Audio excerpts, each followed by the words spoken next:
The following program will make you want to grow things and experience new and wonderful dreams about your plants, garden, and garden design. Listener participation is always strongly advised.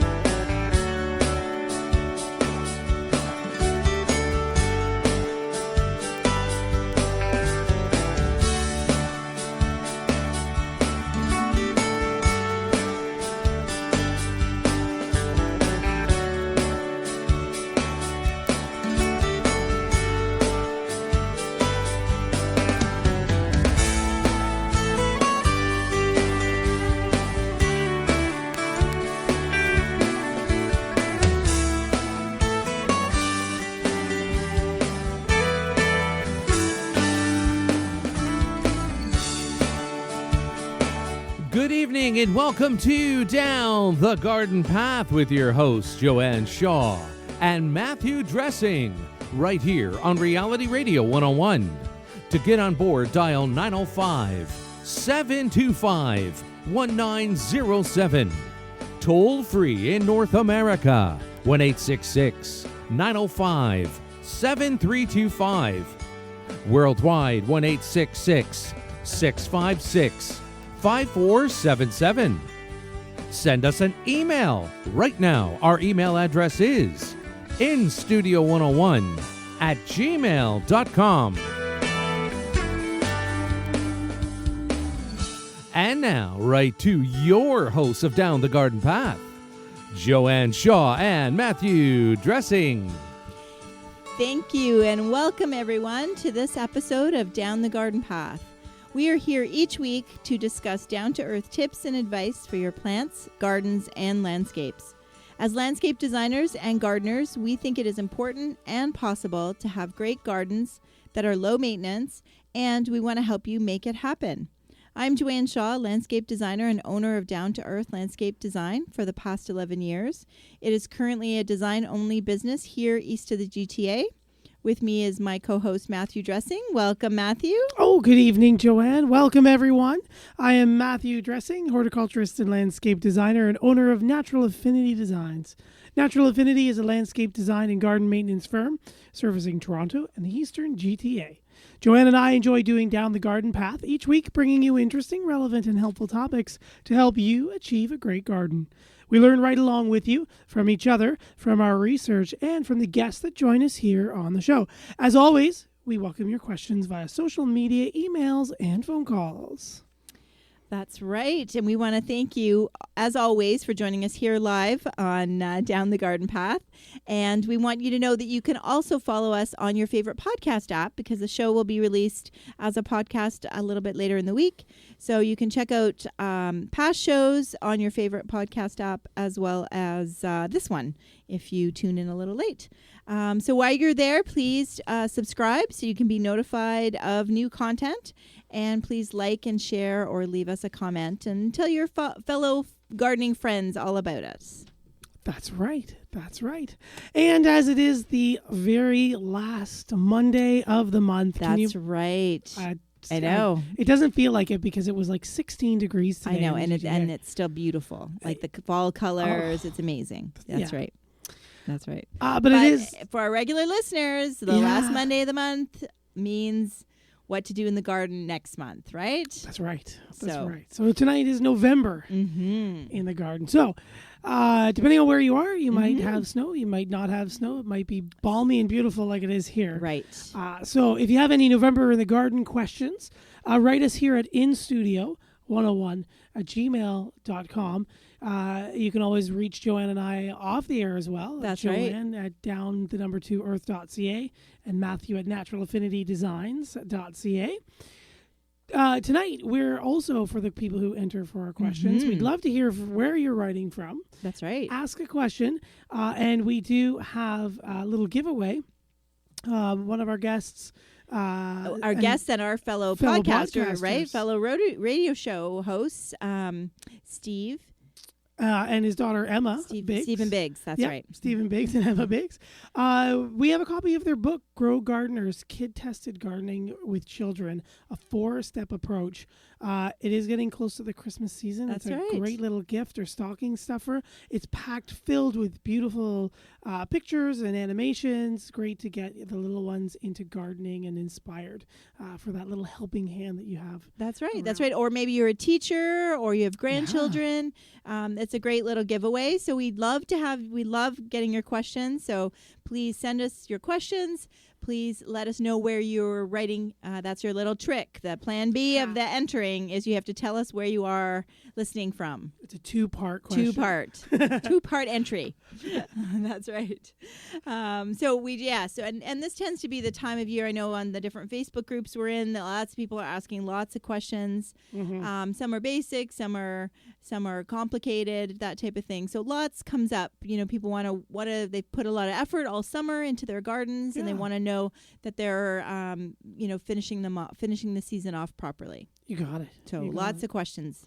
So just that email address again for those who'd like to send us a question, instudio101@gmail.com. So speaking about in gardens, what about your garden, your November garden? How's it looking right My now? goodness. I don't know if anybody follows on Facebook, but I put or Instagram. I put some pictures of the fall. Them. Yeah, mine. I know everybody's talking about putting their gardens to bed or cutting things back, and mine is in amazing color. Yes. So please check out. It was at Joanne Shaw _D2E is my Instagram account, and I put some 3 pictures there of my garden. That's my front garden, that's my house strip, kind of the borders right against the street because I don't have a sidewalk. So, And sorry, I saw the pictures on Instagram. Yes. And was that your health strip? Yeah. Wow. Well, like the one picture of, that's that whole section is right up against the curb. So it's not the garden close to my house. It's all along the street. I didn't realize, because you've been Yeah. talking about your health strip and how it's been coming over the past shows if you're a regular listener. So you'll definitely have to check that out, because they were gorgeous. The colors were amazing. Yeah. Things looked big and full and that's fantastic. Yeah, it was really so I kind of look and I'm like, I don't want to cut anything back. Like, I just don't see, my limelights that are not in that garden. They're on another garden kind of close to my front door. Friends come and take those, and I give those away to neighbors and stuff and I'll bring them into my own house. So I'm enjoying, still having cut flowers in my house, which I love. So, I'm not really doing much to it. And I think I'm just, it's definitely turning color. I am still watering, although I didn't, because we got some rain on Sunday. So I have a few. I really like to give my Japanese maples a really good deep watering before the winter, as well as my Dawn redwood. So I would have had that in the ground about a year ago.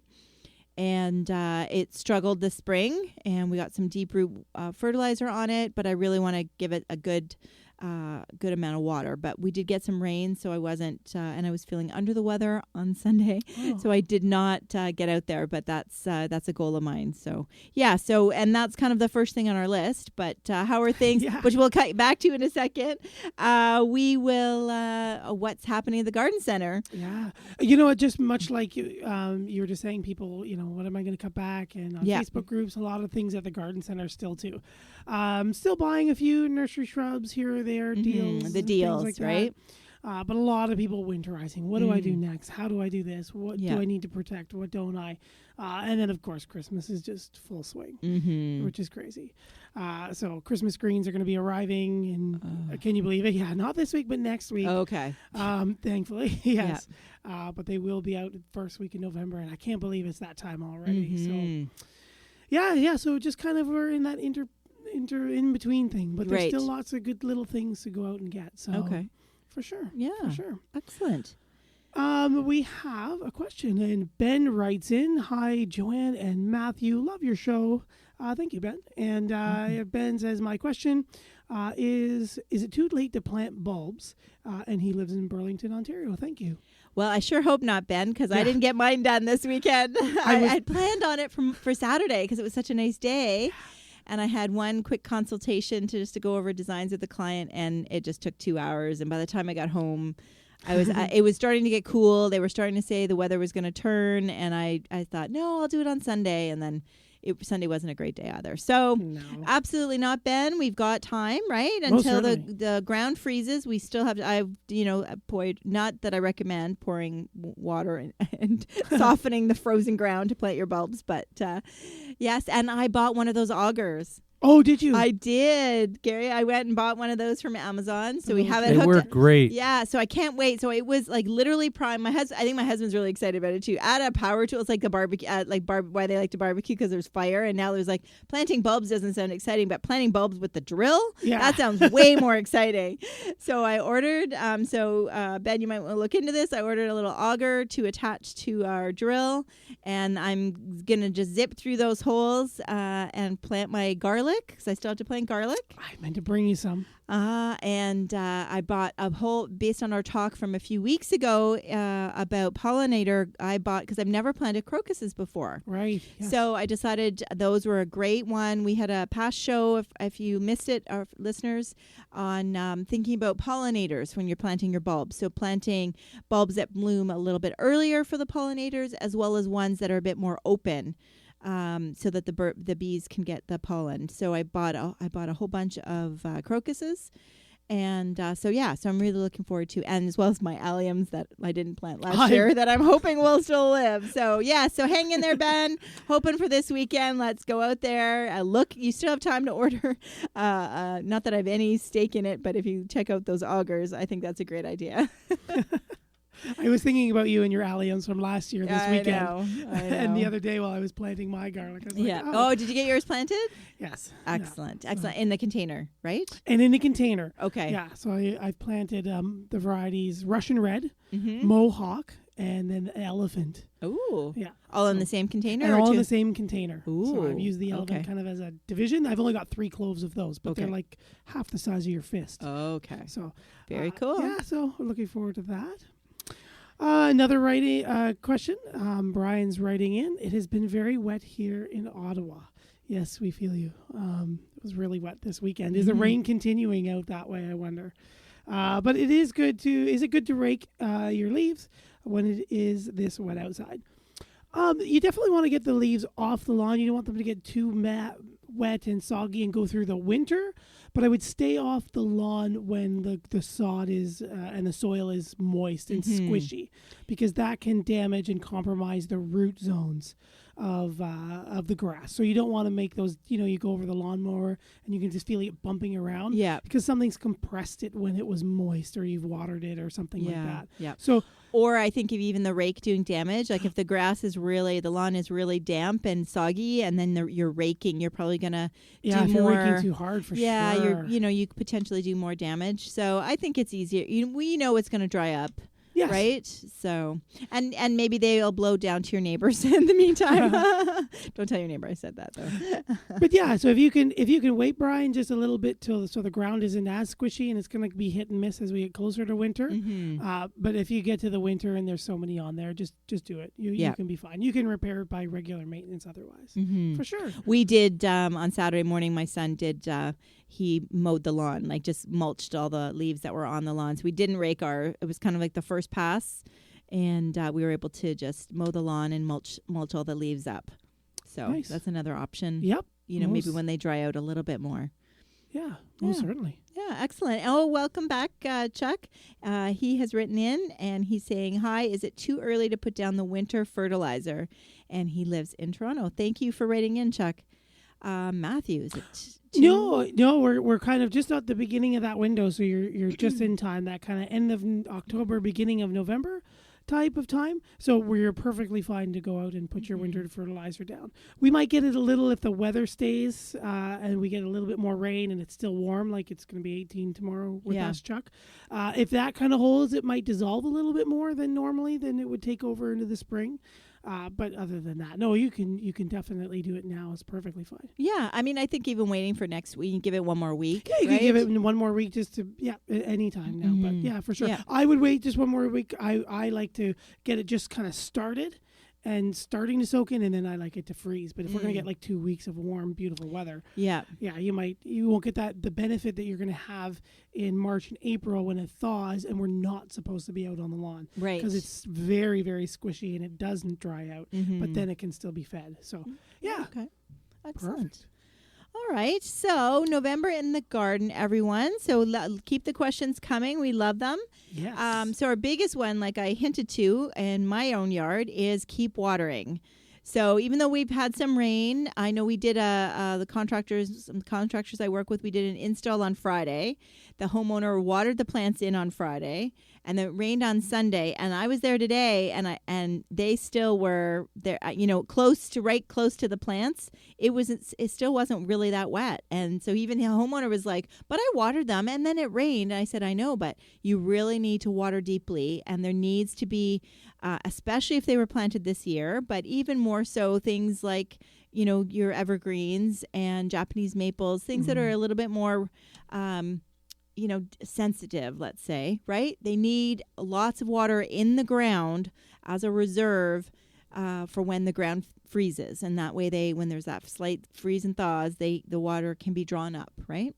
Yeah, you got it. Yeah. Mm-hmm. Yeah. That's probably the number one tip. Just kind of thinking about what's going on in the garden Yeah. center, and like you said, watering. Mm-hmm. A lot of people just kind of forget to water, Yes. and we see all these returns, and it's literally watering. Yeah. So just like you said, any of those newly planted evergreens, remember they're green all winter long. So if that very dry winter wind burns them out, that's where you see those cedars at the one side burnt. She ran out of water. Yep. She couldn't draw it up again. And then especially, like the Japanese maples too, they have such a thin, fragile, like outer skin, their cambium Yes. layer. It's very easy to dry out. Just like our cheeks get that red and peel so quickly. Yeah. Yeah, so you don't want to break that water chain, for sure. And then the key, like you said, deeply, because I never trust the rain to water. Exactly. And we never know for sure how much rain we're going to get, how much, because we had rain and then we had a nice warm day. So like that, where did that, we lost some of that water, right? Just like your client said. Yeah, and then snow too. So some years, like last year, we had a really good snow cover, but some years we don't. We have the cold drying winds and no snow cover.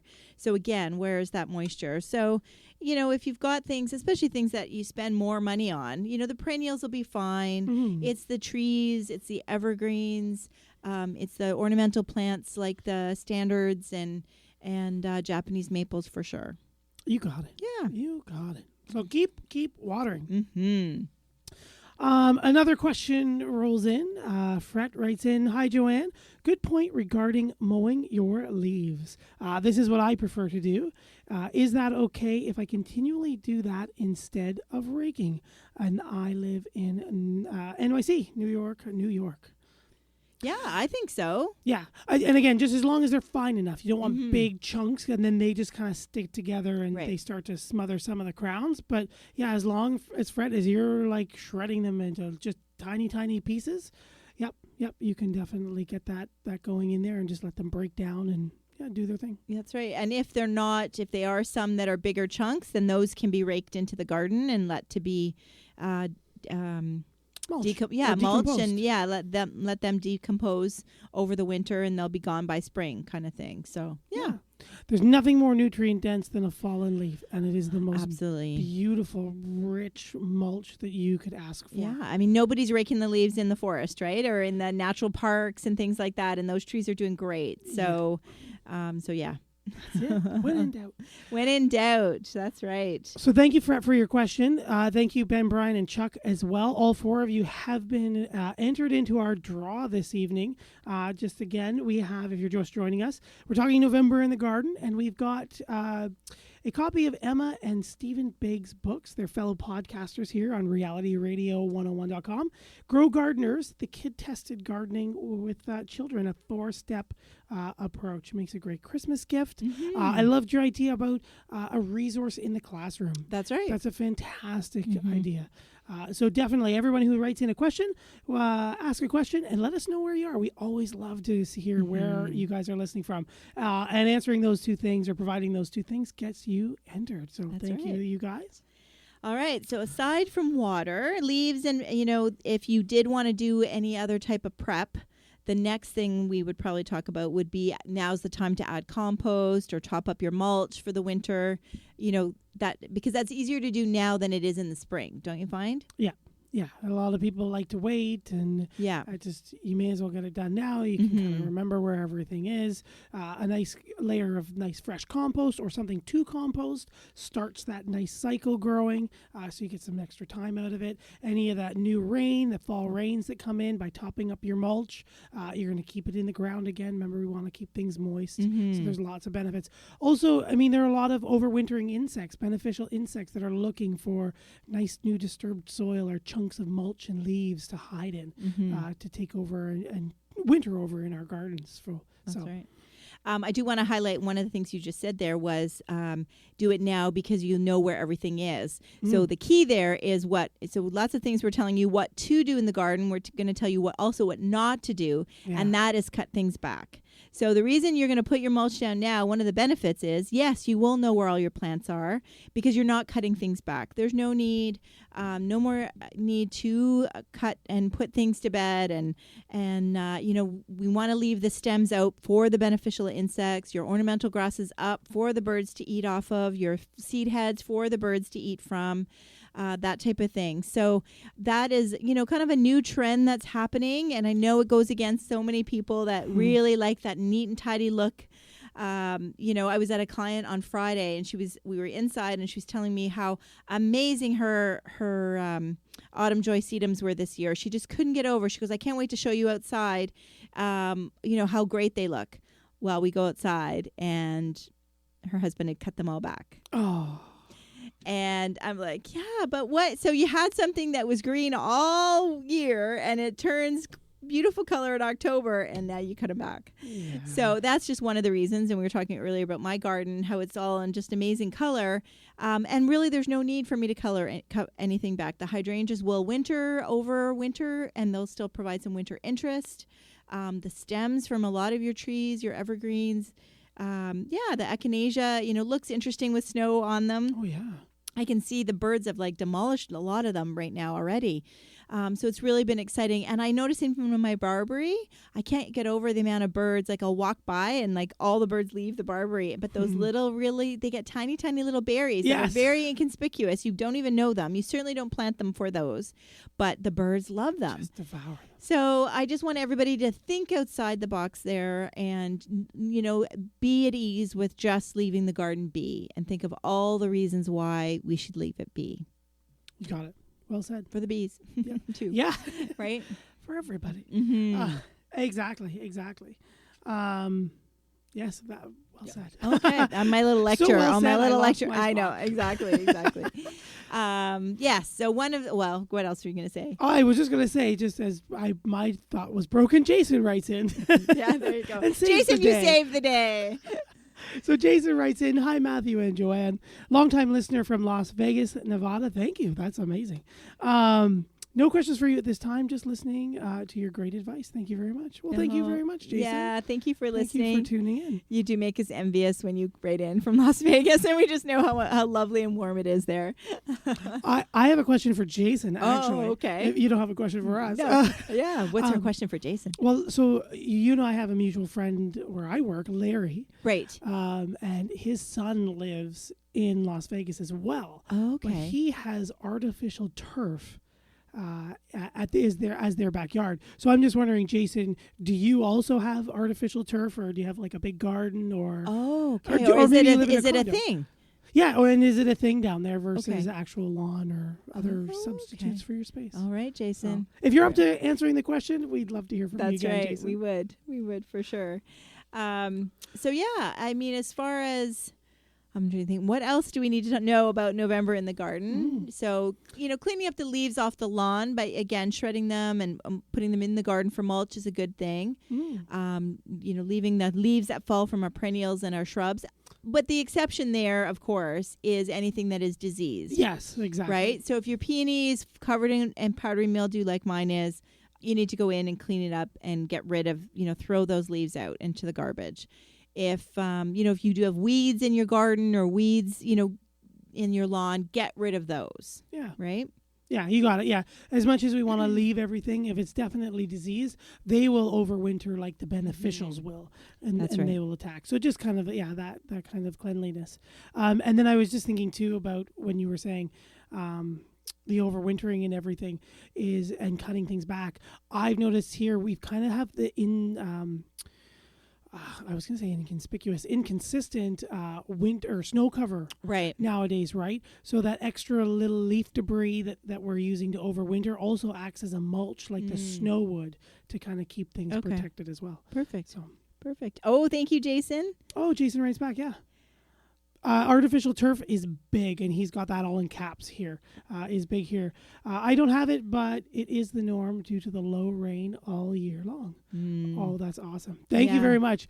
Thank you very much. I was wondering that. Yeah, I appreciate that. And it is becoming more and more popular here, actually. It is Yeah, actually. we're hoping to do a show next year about it. Mm. Yes, lots of exciting. That's one little tidbit. Lots of exciting plans next year. But yeah, I mean, it's kind of a hot, kind of controversial topic because is it environmentally friendly because we're not putting all those chemicals and we're not watering it, but yet, right. it doesn't decompose. So, it's kind of one of those things. So yeah, it's a hot topic. So, and it's it's here in Ontario.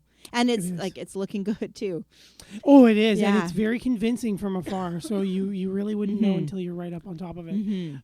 But yeah, there's a lot of controversy. But we're going to definitely dig into that. Yeah, and definitely. a lot of other cool topics, as Joanne alluded to in the upcoming season, which we will spoil shortly. That's right. That's right.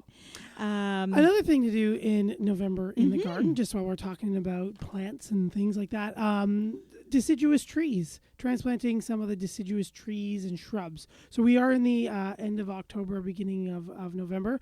We want to let those leaves fall first, let her to kind of go to sleep, and then we can dig as big of a hole as possible or take as big of a root ball as you can manage, because there's a lot of little fine roots, the finer root hairs, if you will, that does a lot of the water action. So just take as big of a root ball to disturb it as little as you can. And after she's lost her leaves, it's a good time to move her in. Don't forget to water her in, and then just kind of remulch them. But they'll wake up pretty easily and say, hey, wait a minute, what's going on?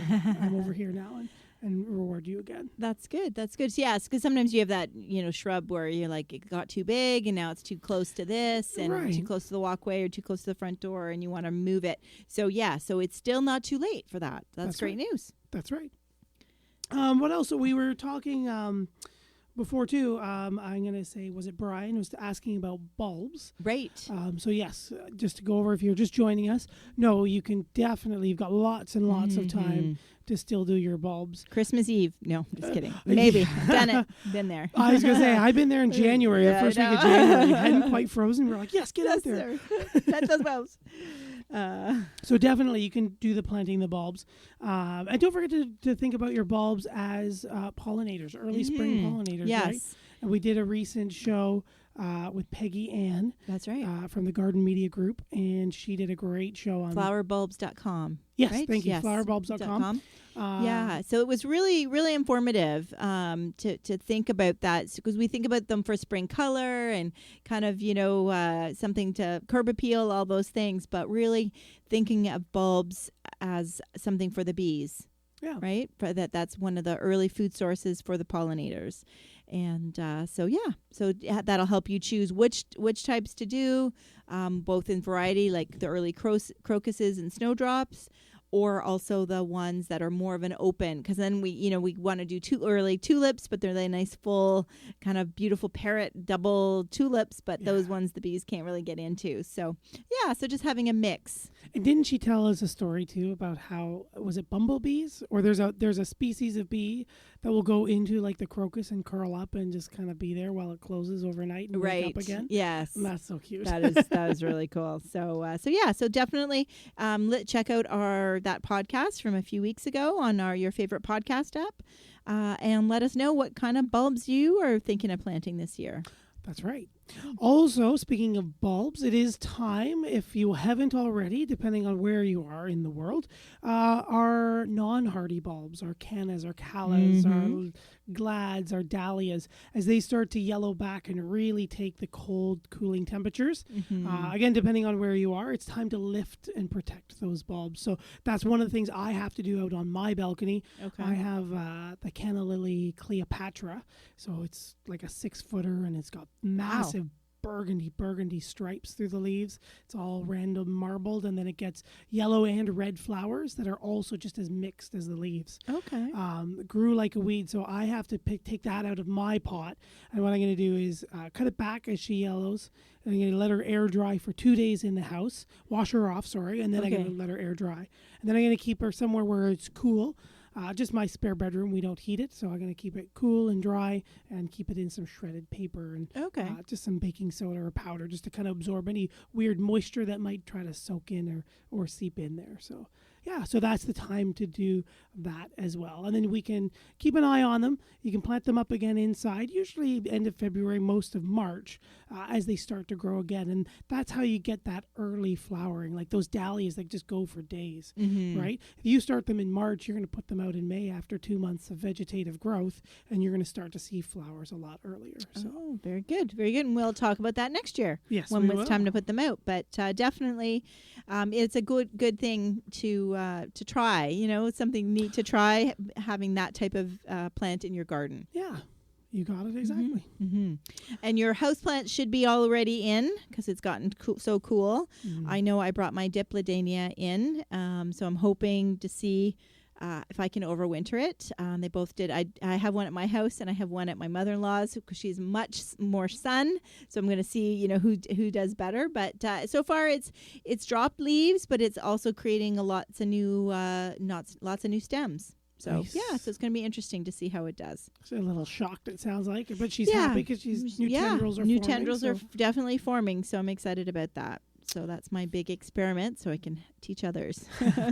Very cool. That's right. And vegetable gardens. So I keep saying to my son, you need to go out and get rid of, because his tomato plant is still as green as can be. Like and the pepper plants that are in the garden, they haven't, like the frost hasn't hit them yet. So the fruit, like there's nothing on them, but yeah. Yep. Yeah. They're still greening out there and doing stuff. So, yeah. So it's time to start thinking about cleaning up all those plants. And again, just like we're taking away dead and diseased leaves, make sure that you want to get any of the bad or fallen fruits and veggies and things like that as they fall out of your trees, etc. as well. Yeah. If you planted something new, don't forget, and you've got rabbits in your area. That's very juicy bark and cambium layers. So don't forget to protect anything that the rabbits might go after. Again, especially if we have almost weird snow levels, you may or may not get some rabbits. Okay. Yeah. And that's the white tree wrap that you plastic wrap that you sell at the garden center, right? Yeah, you'll see them. Just wrap the stems.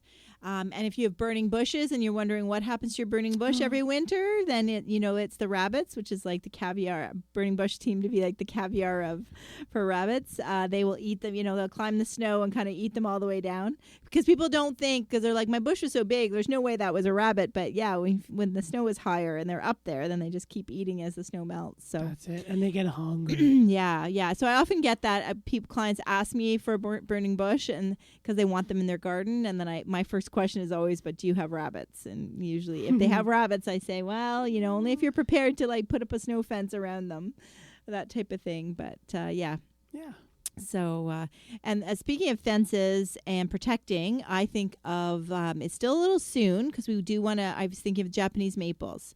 So if you planted a Japanese maple this year or even last year, so usually I like to say for the first 2 years, I don't know what you think, Matt, just until they're established, you should protect it for the winter. So first thing is you do need to wait for the leaves to fall. So it is still a little early, but it's going to be November. So it definitely falls within the November in the garden. For sure. And you're going to want to either get a kit or buy the ingredients. Ingredients separately. But they do sell burlap kits where there's like 4 stakes and a roll of burlap in a package. And basically you're going to stake, what did you say, about a foot from the branches or so. around your tree, and then you're going to wrap the stakes with the burlap. So it doesn't have to be super tight. We still want snow and rain and stuff to come down and touch your Japanese maple, but it's just from all sides. You want to protect it from the winter wind. Yes. Right? And that, in addition to giving it a good deep watering in the fall, that is going to really help it get through its first couple winters. Yes, exactly. Because it doesn't have that network of roots to suck up the water like we were talking about. I like to just say, when I help people at the garden center about that too, or people, leave a little skirt. So don't make, so when you wrap the burlap around the stakes, don't make it so that the burlap is just at or above like the ground level. Give it like a little bit of a skirt to like flare out on the bottom. Really? Okay. It'll absorb a little water, but it'll freeze, and that will help prevent, even when it's frozen and there's no snow, it'll prevent the mice and the rabbits from like digging under or pulling at it and getting into that little cozy house that you built for your Japanese maple and nibbling at the bark. Interesting. Yeah. That's a good tip. So, just a little tip. Yeah, definitely. So, please feel free to email us if you've got questions about that. I will have probably post a picture in the next little while of how to do it. I know it'll be in my newsletter that goes out to my clients for this for their November in the garden. I'll have a photo of what it looks like. But definitely, I don't think my picture shows the skirt, so that's a really good tip. You learn, everybody, you learn just something new every time, right? That's right. You never know. Yeah. So, if you're just joining us, we are talking November in the garden. And we do have a draw this evening. We have our fellow podcasters and radio personalities, Stephen and Emma Biggs, and their book, Grow Gardeners, Kid-Tested Gardening with Children, a 4-step approach. So it's packed with lots of fun drawings and illustrations and lots of cool knowledge to get your kids inspired and thinking about gardening, especially if they're already out there and helping you. So great little school resource or a gift for your children or your grandkids or something like that. So everyone who writes in studio101@gmail.com says hi and let us know where you are writing from and listening from will be entered into the draw. And Clyde writes in, says hello and has no questions, but would love to enter the contest and says Clyde lives in Mesa, Arizona. And thank you. And thank you for writing in and listening in tonight, That's right. Clyde. Mm-hmm. On Clyde's heels, we have Ralph. Ralph says, hey, folks, love your show. Thank you very much. And just planning ahead here, when is your Christmas show going to air about Christmas trees, wreaths, ornaments, etc.? Thank you. Listening in Dayton, Ohio. Well, thank you, Ralph, for keeping us on our toes, boy. Do we have that date yet? I don't know that we do. But it will probably be in the first 2 weeks in December. Yes, definitely. And we do have, for Ralph, and if you're listening, and there are others who might be interested in that one, we do have a show. You were on vacation last, I think, November or December. Yeah. And I did a live tree I think that was 2 years ago. Was that 2 years ago? Yeah, I know. So, yeah, if you definitely subscribe to our podcast, Ralph, you're going to, and you look back in November and December last year and the year before, you're going to find some great shows. For sure. So we definitely, and that's the challenge because we're trying to, how can we be different, this year, right? So that's what we're kind of planning. We've got some exciting plans for 2020 because we're not sure how to keep doing a different spin on the same information. I know everybody listens to it differently, that type of thing. So yeah. So check out those past episodes, and we definitely will have some great shows for you in the first couple weeks in December. That's right. And Ralph, if you have something specific about the Christmas trees or wreaths or ornaments, etc., you're more than welcome. Yeah. We'd love to hear exactly, and that might give us some ideas to definitely let us know. So. Yeah, regardless, we always would love, definitely love our listeners, what you want to hear. What topics do you want to hear? Do you want authors on? Do you want us just talking? Do you want us interviewing people? We never know. We never know. So maybe we need a Facebook Live of me making bows. Yes, there you go. Matthew makes great bows. So yeah, do you want more Facebook Lives? Please say no. But yes, Matthew's trying to do more of those. So is Gary. Yeah, we just need feedback. We just we're happy to do it, right? And which ties in for I'm just doing a segue about next week's show is going to be our little segue. We're going to segue in the middle of this show to talk about next week is Ask Us Anything. Right? That's right. So you can ask us about our business, you can ask us about our own gardens, ask us about the garden center, ask us about how we do the podcast. You name it. Ask us. You have design dilemmas. We're happy to help. Send us pictures. Emails. So all sorts of fun stuff. we're going to be here with the Gary's going to go live, and we hope that there are some questions. Or Gary, you're going to have to be asking a lot. I'll of stuff. ask a lot. Thank you. Okay. Yeah, there you go. And we'll see if we can rustle up some more prizes for next week. What do you think? You know what? That I might have be- Always got stuff. Yeah, we've got stuff. So we will Yeah. definitely make it worth your while, but we want you asking us, ask us anything. That's right. That's right. Mhm. We're gonna have one of those fun shows. Because November, I'm trying to think, when's our anniversary show? Oh yeah, I think it is. I think it's November. Is it next week? Because it's November 5th, isn't it? When you started? I think so. Gary's been putting up with me for 5 years every Monday night, Gary. Love Can you you. believe that? I love you. Oh my gosh, I love you guys too. I can't believe that. So yeah, it's been a long time. Monday So nights. Maybe we'll have to have like an anniversary cake or No cake, no sugar. Oh, Remember, no sugar. Right. The no sugar, no wheat, no fun person. How about some edibles? Oh, are they legal yet? They're legal. Are they legal? Yep. Okay.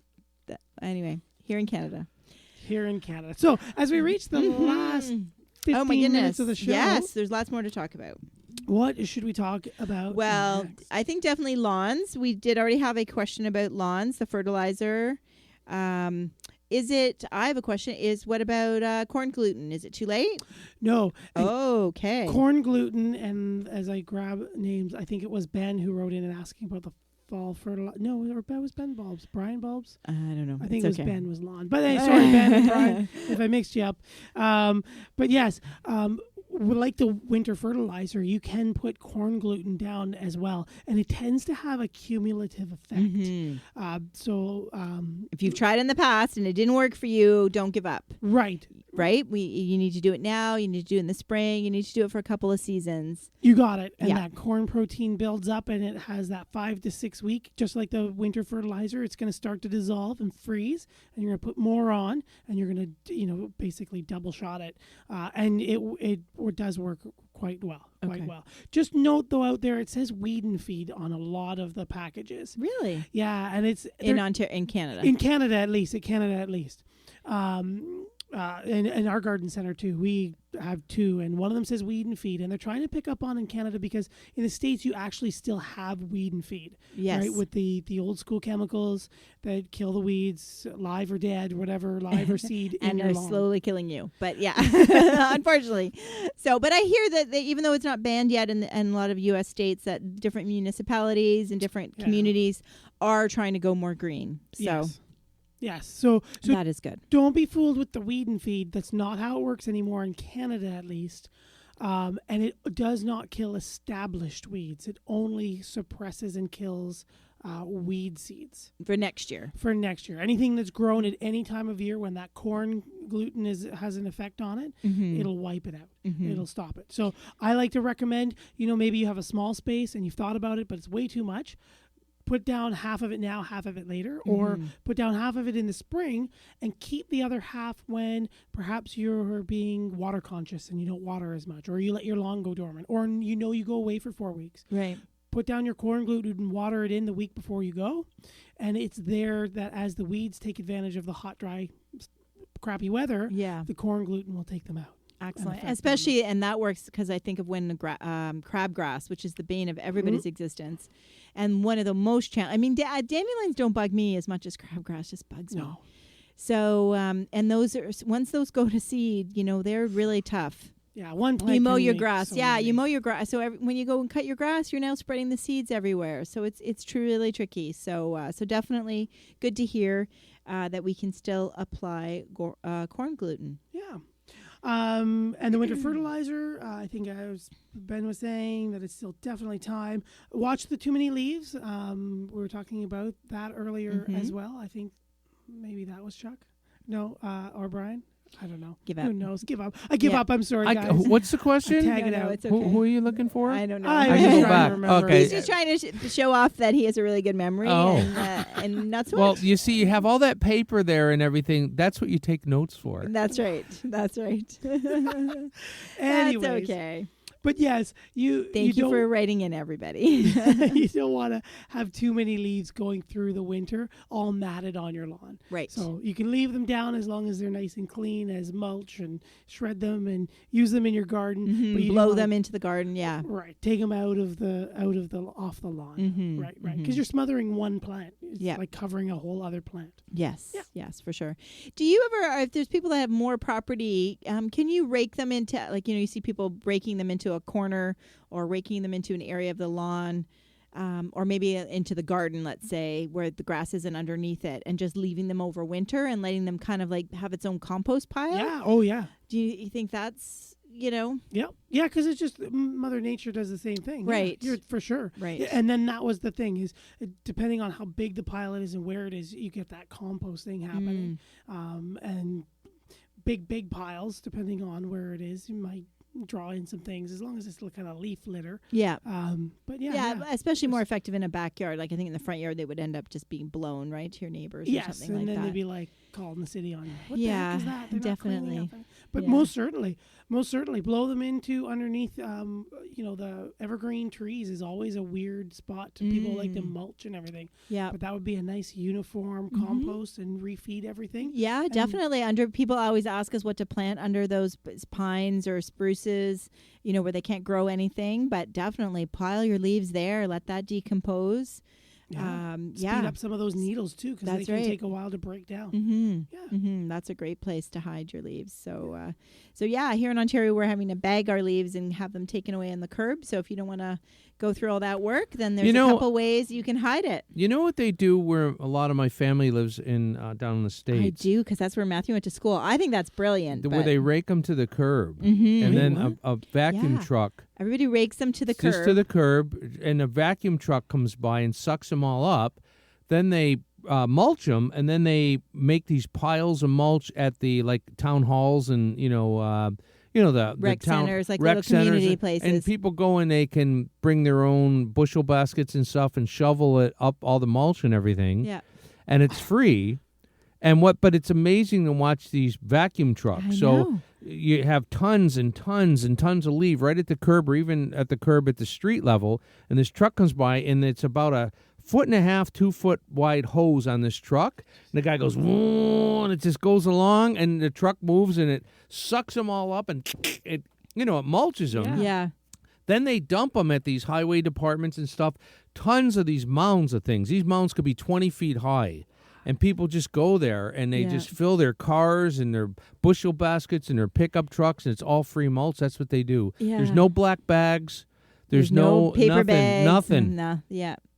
It's funny. I thought of them today because I think a street cleaner came down my street today. So it was a big truck that moving really slow, and I think they were trying to clean the sewers and stuff. Yeah. And that reminded me of that, because I remember in Corning when Matthew was at school that I was like, holy cow. That's what they do. So I don't know, is it a day of the week? Like everybody knows it's Thursday or I something? think it's once a week. It's not like how we have certain days where our municipalities pick up certain garbage? Right. It's not like that. It's generic. So once a week, they would say, we come by on Mondays, because a lot of people are home and they work on their yards on the weekend, right? Yeah. And every Monday from middle of October to the beginning of December, once a week, this truck would come by. Yeah. And that's what my family does. They just rake everything to the curb. Yeah. And but it is funny, though, that's a lot of work. Like if you think about the cycle of you raking it to the curb, them picking it up, them taking it somewhere, and then you going somewhere else to get it shredded. When we can do a lot of that ourselves. You know? You've mentioned before about putting them in a large a garbage bucket, like a garbage can, for sure. right? And putting the weed whipper inside the garbage. I mean, it is a little bit labor intensive, but I don't know. It all seems so much. It's true. It's all relative, I guess. But I miss that, because my you? home down there, that's what I used to do every year. I used to have some kids in the neighborhood, and I'd pay them a few bucks, and they'd come and rake the yards, and I'd say, you got to come back now because more leaves are down. Yeah. And they loved it. It was just raking it. Or what they do is they took a blower, and just That's what I kept was picturing. blowing everything to the curb. Yeah. Just blowing it all. And they clean the whole yard up in 5 minutes. Yeah. And they have all this crap all to the curb, and then this thing would come by on Monday and suck it all up. I know. What a great school Yeah, job man. during the Yeah, I know. absolutely. I know. Buy a blower, take your parents' That's blower. right. Yeah. And just go. $10 worth of gas, $2, Yep. $3 a house. Oh That's my right. God. I used to pay these kids. They loved it. And I used to have them every week or so until the snow flew. Yeah. Kudos to the that's unreal that Yeah. that's a thing. I had no clue that Oh, was yeah. a thing. Yeah. That is absolutely amazing. I think that's so neat. I'd love to just go down. And and see quite it. frankly, what you said, not to interrupt you, Sure. No problem. all those other alternatives work for making mulch and things, Yep. and compost. But however, the machines that they use municipality-wise, they're heavy-duty professional Yeah. machines. Yeah, for sure. They really do a much better job than what we could do. Yes. Because they're for so sure. fine, and you can get, you take this big coal shovel, and Yeah. and it's fine mulch, and it's Yeah, for beautiful sure. to put back on your plants and everything. Yeah. So, Yeah, for sure. definitely. yeah. Definitely. So, and I'm sure there's leftover for that they would then use in city parks. Oh, and absolutely. On community trails gardens and things everything. like that. Sure, every Yeah, year. For sure. So it's nice to know that that's happening. We're probably doing it too, but we're having to wait for the paper bags to decompose and all of that. So I would love to hear. I'm sure that many of our listeners that might be happening in your community as well. So we'd love to hear from you. They've been saying it for all the times that we've ever said about the leaves. I just rake mine to the end of the yard. Yeah, that's right. So there's a couple. You also have a little bit of some miscellaneous as we wrap up our show. Some miscellaneous things Yeah, it's for November in the garden. For November in the garden. So closing your pond. Mhm. So it's closing some ponds. Getting the leaves and the rakes and the things, getting all the sludge out Take of the the pump ponds, out. taking out your pumps, draining them if you need to wherever you are. So look at your pond for closing if you need to. It's getting to that point where we want to start thinking about draining and properly storing our hoses. They're valuable. More at tools. the end of November, I think, More right? Because we closer do to want the you to end. keep watering. Yeah. Oh, and we definitely want you to still keep watering. But like you said, just as it kind of gets cooled down, right? We may not need to do it now, but we may need to do it The end of November November. 20th kind of thing. For sure. For sure. As we get our first heavy frost, we're going to mound our roses with the first true frost in the yard. I drove by some people today. It's been so warm, but people have got rose cones on them, and and they're just starting to sweat. It underneath. Yeah, too soon. Too soon with all those leaves and things. Don't forget, as November goes, we want to clean and sharpen our tools. We want them in good repair for next year. So, just hose down your tools and just put some nice vegetable oil or some sort of oil on them to protect them from any of the oxidization and rusts from the wear from that season. Get your snowblower serviced. Aha. You need to get your snowblower serviced. You want to do it for now. Or get a new snowblower if Or your go out one and get last a year new was one. not cutting it after That's all that right. snow last year. So definitely, or shovels, that type of thing. And I was get the brushes. Find if your house is anything like our garage is your garage is anything like our garage. You have to all frantically look around for where our little scrapers are and brushes, car brushes. So That's right. yeah, so be prepared. Not that we want snow anytime soon where we are, but we want to just be prepared. Jason's laughing at us. In Las Vegas, we don't That's have right. snow. That's right. Don't forget to as well clean your gutters, because if you have too much blockage and you have ice or water flowing over and it just ices right where your doors are. And then lastly about water, if you can, set up bird feeders that are thawed with fresh water sources. If you love drawing nature, a fresh water source is like a neon sign in a black and white world. It's unreal. The birds and animals will rely on you and visit you on the daily. Nothing brings more winter life out than fresh water. That's right. It's ridiculous. And there's a few things, you can get the heated bird baths. You can get there's some little bobber thing that stays in your old bird bath that just prevents the water from freezing, right? Because it keeps the water, keeps tapping on it kind of thing. So there's a few different things out there. Visit your favorite bird in the Durham region or in Toronto, GTA, the Urban Nature Store. Have lots of great options for you. So just think about, I know we always think about the suet and the bird seed and the bird feeders, that type of thing, but we forget about the water. That's right. Mm-hmm. That's right. So that's a good thing to think about. Well, so Ben, Brian, Chuck, Fred, Jason, Clyde, and Ralph, we have entered you into the draw, and we are going to draw your names out. We should have a drum roll. I know. I was going to say. There you go, Gary. Okay, you do the drum roll. Here we go. All Joanne's right. reaching her I'm hand in. reaching. She's stirring it. All right. She's Who do we picked. have? Oh, it's Ben. Ben, our first listener. Ben, we will contact you. No problem. Excellent. So congratulations, Ben. We've got your little book here, Grow Gardeners. So Emma and Steve Biggs are they are fellow podcasters and radio show hosts here on Reality Radio 101. They're the first Tuesday of the month? The first Wednesday of each of the month. Okay. Right.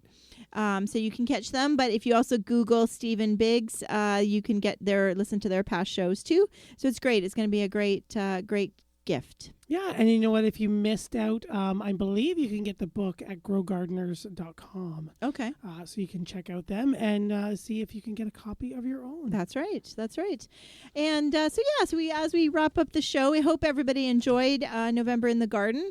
Matt and I've been just saying, this is one of we notice in our podcast and our downloads and stuff that this is a popular show every month for the last couple of years, but yet we're not sure how to do it differently, So we've been working hard the last few weeks, right? Brainstorming and coming up with exciting plans for 2020. I'm not quite ready to share them with you yet, but we definitely would love some feedback too, because as much as we think we know what you want or how we can do things differently, we would definitely love some feedback on what type of shows, more of the same, or there are shows that we haven't even done yet that you'd love to hear about.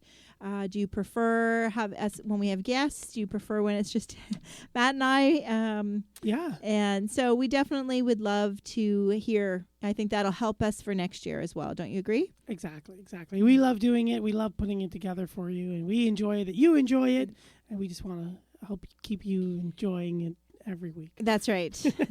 But yeah, it is a small part of what we do every day, though, at our weeks and stuff. So we're just trying to make it a little easier. And but we definitely want you to make sure you're enjoying it. Exactly. Mm-hmm. Exactly. Is there anything else? No. And just a reminder, next week. Right. So if anybody's just tuned in, we really want to do, on that same vein, we want to do Ask Us Anything show. Which we've never really done before in this kind of formality. So please, if you have design dilemmas, you can send us pictures at instudio101@gmail.com. If you've got questions about the podcast, how we do it, about Gary, about business questions. Yeah, about our businesses, our own gardens, garden centers. I know I'm always having questions for you at the garden center, or just questions about your own garden. So no topic is really off the limits. We would just love to hear from you. Exactly. Right? And don't forget you can send pictures to us through email as well at instudio101@gmail.com. Absolutely. Yeah, perfect. And we're always here. We did mention last week, too, that you can find us at, I'm at Joanne at down2earth.ca. The number 2 is my email address. My website's at down2earth.ca as well. And all my social media links are there. And Matt, you are? I am at naturalaffinitydesigns.ca, and you can reach me directly at Matthew at naturalaffinitydesigns.ca. That's right. And just another reminder that we are also, in addition to being podcasters, we are landscape designers, and we are able to keep designing until the snow flies, or for those in Las Vegas and Mesa, Arizona, we'd love to be able to help you too. So we can do I don't know what you call it, remote designing. So definitely look us up and reach out if you've got some questions, and you can send us photos and measurements. It's amazing what we can produce for you. So please reach out to us if you have any interest there. And so we are excited. And we want to thank everybody for joining us on this episode of Down the Garden Path. Yes, thank you, Ben, Brian, Chuck, Fred, Jason, Clyde, and Ralph. Thank you, Gary, for producing the show. And thank you, everyone else. We still think of you, too. Thanks for tuning in and sharing your Monday night with us. and listening to Down the Garden Path here on Reality Radio 101. Thank you for listening to Down the Garden Path with your hosts Joanne Shaw and Matthew Dressing, right here on Reality Radio 101.